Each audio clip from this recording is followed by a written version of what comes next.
We have to presume any time we do a story that most of the audience hasn't, that any time you introduce any subject or any topic or any big word, really, that you have to familiarize the audience with. Right. You were talking about 60 Minutes. They do the same thing. Harry Reasoner did a piece on some guy who was a card counter playing blackjack a couple of weeks ago, and they spent about 3 minutes in the context of the story establishing how to play blackjack. Right.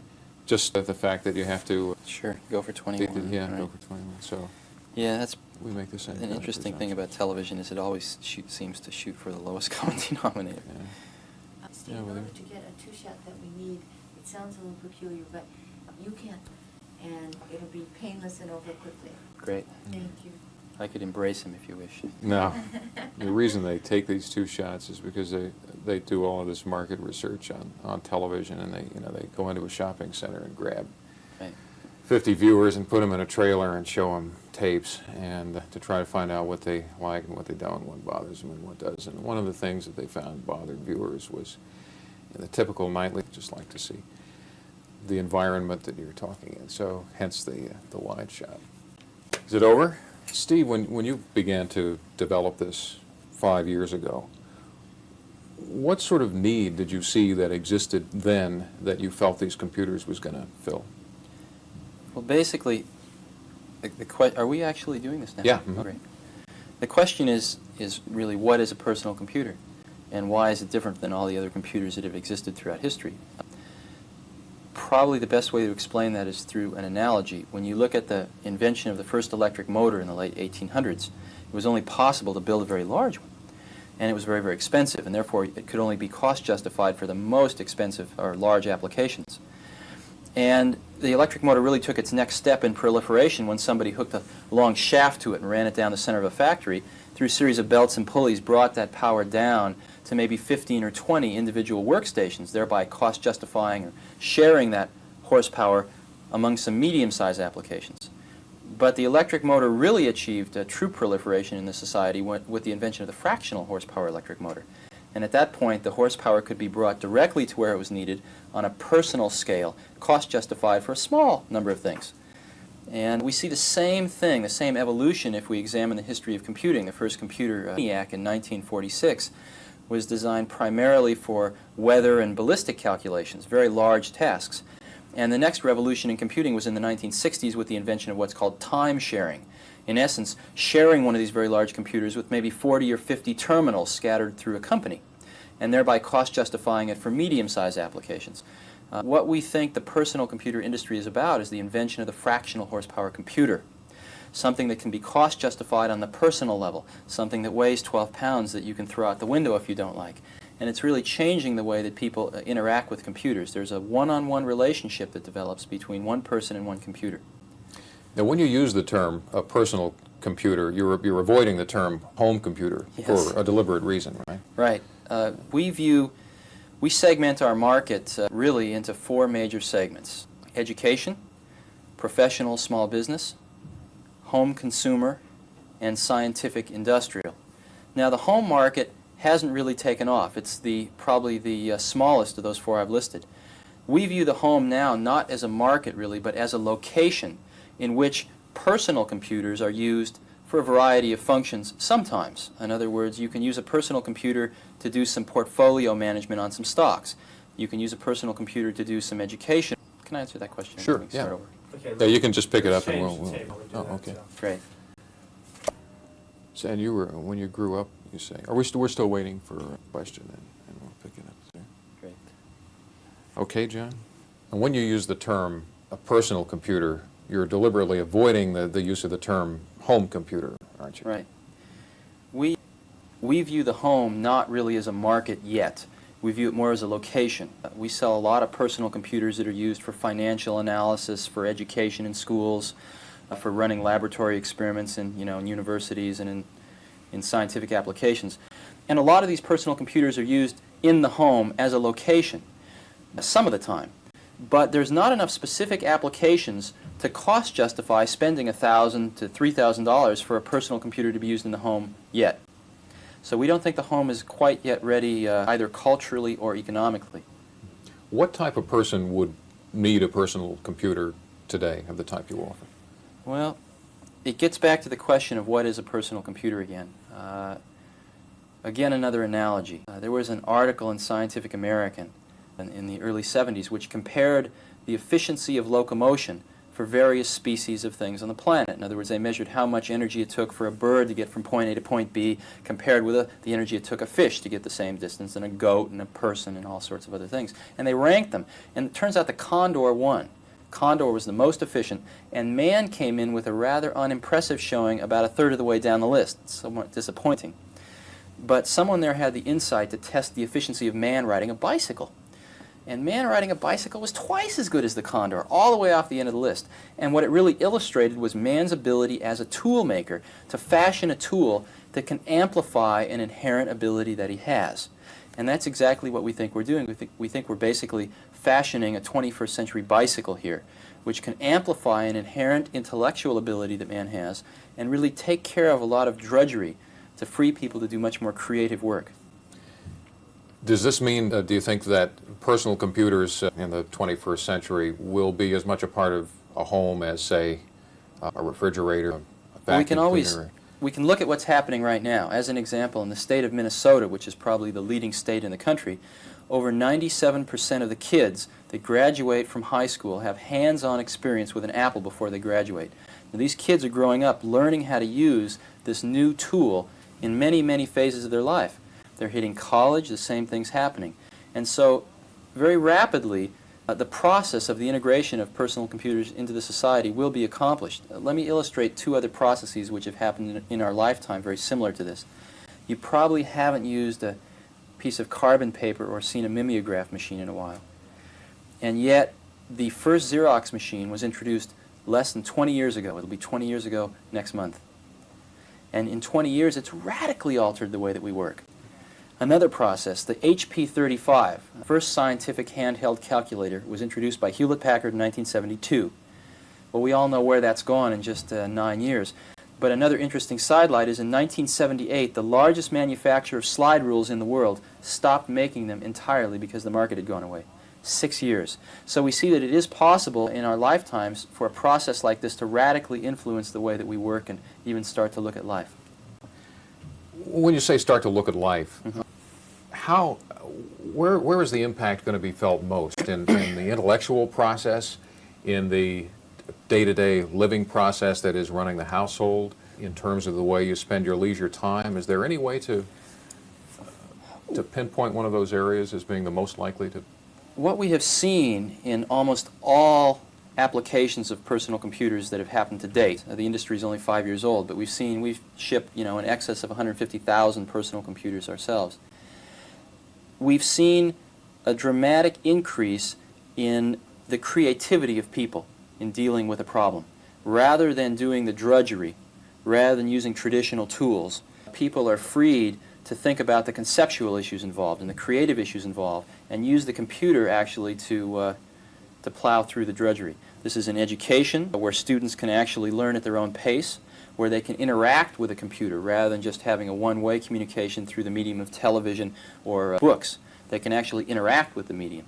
We're seeing this in the professional here, where we no longer have, as an example at Apple, we no longer have secretaries at Apple. We have what we call area administrators. They're using the computers for all their word processing. They do all departmental budgeting on it. We do our entire forecasting using our own tools. And we're actually changing job descriptions based on allowing people to do more creative work rather than more work. You mentioned that the calculators eliminated in at least one case the need for slide rules, that your secretarial job descriptions are changing. Yes. Are there any other major areas that personal computers are going to change in that direction that most people would be familiar with or make obsolete? Well, I don't think personal computers are making anything obsolete in the sense of what people do. I think they're enriching what people do. Again, there is a common conception that people have of computers which is more along the lines of 1984. Very large, very centralized computers. And I know the privacy issue is very, very hot in the media these days. But what we're finding is that when people actually see what a personal computer is, they see something that looks You know, approximately they can hold it in their hands. It weighs 12 pounds. Again, they can throw it out the window if they don't like it. And it is very decentralized. It's very democratic. And it's something that completely is almost the opposite of the 1984 conception we have. And what we're finding is it is enriching people's lives. It is freeing people to do things like we think people do best. Is there any basis for comparing you to, say, Mattel and Atari, or is that like comparing apples and oranges? Oranges. We describe our business as really making tools and not toys. And we're really interested in providing that bicycle type of tool to the marketplace. I think some other people are more interested in providing an entertainment value, which is valuable, of course, too, but that's not our business. Is there a difference in your technology as well? There's something happening, actually, in the whole personal computer industry with all the serious competitors. Again, this process of integrating personal computers into the society is going to take maybe 10 years to conclude. And we, of course, want to continue to sell more and more and more computers. The key to that will be to make the computers easier and easier and easier to use. And the way that that's going to happen is we're going to be spending more and more of the computer power in the box to adapt the computer more to the way people are familiar with doing things, so that people have to adapt less to the way computers do things. And therefore, it will require a more sophisticated computer. That's the paradox in our industry right now. To make a computer simpler to use requires a more sophisticated computer. That's part of the reason the home market doesn't exist yet, because if you think about it, the home user needs the easiest to use computer, therefore the most sophisticated, therefore one of the most expensive. So we expect prices not to come tumbling down in the next few years, but actually to you'll get more computer power for the same dollar. You might even see prices increase a little. But the computers are going to get dramatically easier to use. So, you and your partner grew up in this valley, Silicon Yes. Valley. What kind of existed here that's led to all of the building that's gone on, all the companies that have been created? this Santa Clara Valley, which we all refer to affectionately as Silicon Valley, is probably one of the finest examples of what I call sort of an entrepreneurial risk culture anywhere in the world. And both my partner Steve Wozniak and I both grew up here. And really some of the people that founded companies around the area, Hewlett and Bill Hewlett and Dave Packard and others, were really our role models, our heroes. And we like to think that we're carrying on that tradition. What is there left for you to do now that you're 25, your company's gone public, Yeah. it's worth hundreds of millions of dollars? Well, we don't really feel we've accomplished what we set out to do yet. We've set out to really help lead this process of getting personal computers into the society, and I think it has to be in 5 years. Great, thank you very much. Okay. All right. Yeah, the only thought I had, though, is... Anytime, yeah. Go ahead. Sure. Even though you and the video game manufacturers really exist in two different worlds, Yes. is the fact that children and people in general are becoming so familiar with the use of these video games and the simple computers that go along with them going to make people more aware of personal computers in the future, do you think, and better able to deal with them? Sure. Matter of fact, it's not even only occurring in the video game area, it's occurring as an example with an automated bank teller. People are interacting more and more with intelligent devices, whether it be an intelligent game or an intelligent bank teller or whatever. And you're already seeing it in society now. People are becoming more and more familiar with interacting with intelligent electronic devices. And that's changing things culturally. It's a step along the way. Thank you. Okay, thank you very much. Did you get what you want? Is that? Yeah, that was good, and I Yes. think it doesn't tie you to them, and yet professionally, but I think it does to the idea that Los Angeles, just because there's so much work on that coast, and then the other 5 or 6 months, in between. What do you need Steve talking, or do you want me to re-ask? Or do you okay, you don't even need to re-answer. What they'll do is take this and splice it in. Great. You know how it works. So I don't need to talk. No. Great. Just nod or Just don't something, fall so when they make the edit, it'll look as if Yeah, you're make right. some physical motions. But yeah, right. I'm going to begin with the re-asks, okay, John? When you began to develop this business 5 years ago, what sort of need for personal computers did you observe? All right. Steve, when you began to develop the business about 5 years ago, what needs for personal computers did you observe then? When you use the word personal computer, you intentionally Okay. avoid the word home computer, is that right? Now, when you use the term personal computer, you deliberately avoided the use of the term home computer, right? What type of person would have a personal computer today? What type of individual would have a personal computer? What type of individual would buy a personal computer today? This was just That's a right. statement. Does this mean that personal computers in the 21st century would be as ordinary as, say, a refrigerator? Okay. Does this mean that personal computers in the 21st century would be as ordinary a part of a household as, say, a refrigerator, a vacuum cleaner? I can't crack this guy up. Oh, yes, you can.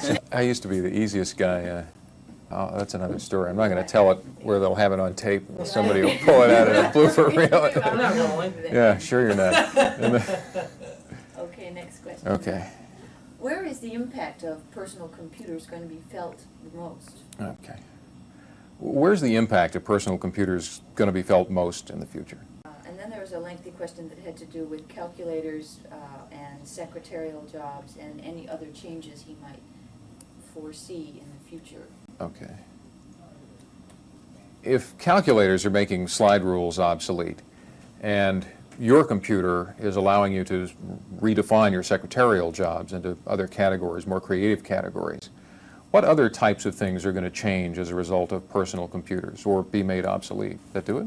Even though you and the video manufacturers, or Apple and the video game manufacturers exist in different worlds, is there some awareness of computer Oh, okay. technology that comes from?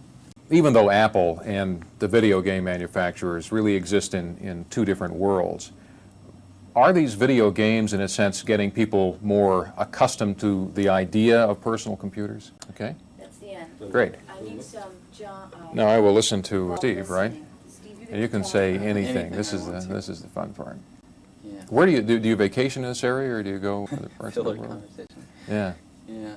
No, I don't. I haven't taken a vacation in a long time. So that's how I measure whether I'm successful, is whether I could take off for 3 months. So Yeah. far, I'm not successful. Yeah. Well, someday. Yeah. How do you build an executive core around a company like this? Obviously, you and your partner had to take an awful lot of responsibility for. Well, one of the things that we always did was we tried to hire somebody who was better than us in a particular thing. That's still my greatest joy around here, is when we hire somebody that's better than I'll ever be at one particular thing. So you try to hire just really outstanding people that are they're actually much too senior for the current jobs that you have. Mhm. But you know you're planning to grow so fast that in 6 months the job's just right for them, and in a year they're scrambling to keep up with it. So we've grown it, several 100% a year. And it's a very, very different type of environment than most people are used to. We've got a whole generation of managers here that are trained to grow at 400% a year. And they'd be bored stiff growing at 30% a year.